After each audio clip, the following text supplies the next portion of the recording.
A Story of California Dreamin' by Ray Higgins. Big Atheist. I want to thank uvurob for his California Dreaming Acapella / Acoustic Mashup video, which is a nice arrangement of various mostly acoustic covers of the Mamas and the Papas California Dreaming spliced into one song. Sometimes it's funny what will reveal some inner truth about yourself and explain some of our quirkiness. Well, California Dreaming by the Mamas and Papas is one of my all-time favorite songs. I have fond memories of walking to junior high school and high school in San Leandro, California on many a cold, overcast, gloomy day, and California Dreaming was my inner theme music. I felt one with the song, as if it captured some quintessential part of me. I still love the song in all its profusion of versions and have more covers of California Dreaming, 15, than any other song in my Covers All Around Me playlists. The real unusual thing about this song is that I would have more, but this is the only song where I deliberately eliminated certain covers, because they change certain lyrics. More specifically, they change "I pretend to pray" to "I began to pray." Normally I don't mind slight variations in lyrics, and if they are novel enough or fit well within the overall style and emotion of a performance, they are a plus. But if I try to listen to one of these versions, I find that once they get to "I began to pray," I almost reflexively stop it or go to another song. And what is really annoying about these versions, they include some absolutely wonderful and unique covers like Jose Feliciano, Bobby Womack, Eddie Hazel, and the Flashbulb. I did sort of assume that it was just an atheist thing, but I like too many songs with much more overtly religious / spiritual lyrics for that to fully explain it. For years now I have noticed that I do this but never gave it much thought. Then the other day, after listening to uvurob video Mashup a few times, I found myself trying to find all the versions on his video to determine if they all had the right lyrics. My original justification was that I was curious if uvurob used only the correct versions. This was turning out to not be an easy task, because links to the versions were not supplied and I was having to go down the list of California Dreaming covers to find them.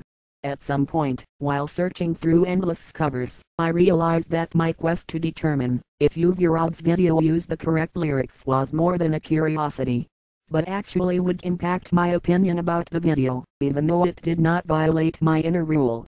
By the time I realized this, I had gone through more than 140 versions of the song.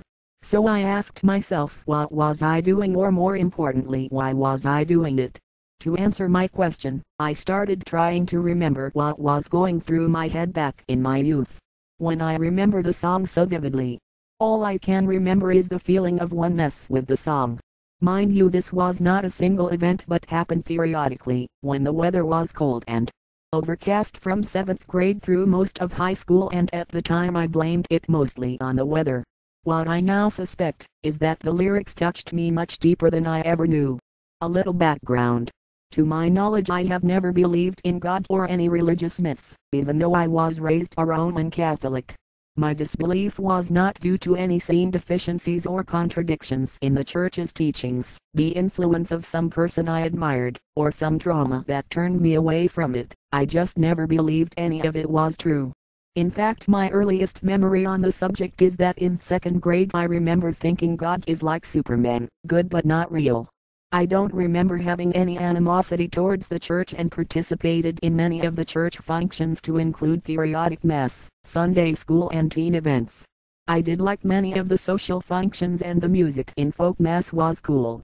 I do remember in Sunday school thinking that studying the stories in the Bible was a waste of time and that these guys are fooling themselves, but I never really questioned it in class or talked about it to anyone. About the time I started high school, going to church did begin to bother me, and when I was a sophomore I came out of the closet, although be it mostly so I could sleep in on Sundays. Up until college I don't remember actually knowing anyone who called themselves an atheist or even having any meaningful conversation about my beliefs. For me at the time, it was always just a given that I didn't believe any of what others believe. But I do remember feeling very isolated and alone.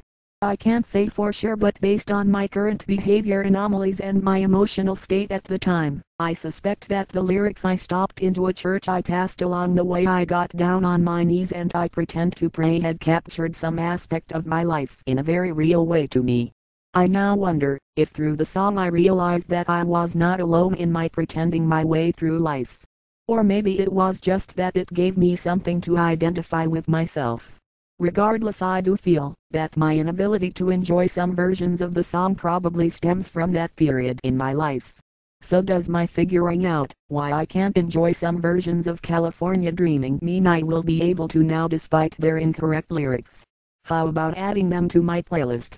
Not right now, but given time and my love for many of those versions, I might be able to at some point. On my Simple Atheist blog, the covers of the week are California Dreaming, Mamas and Papas. Needless to say, enjoy.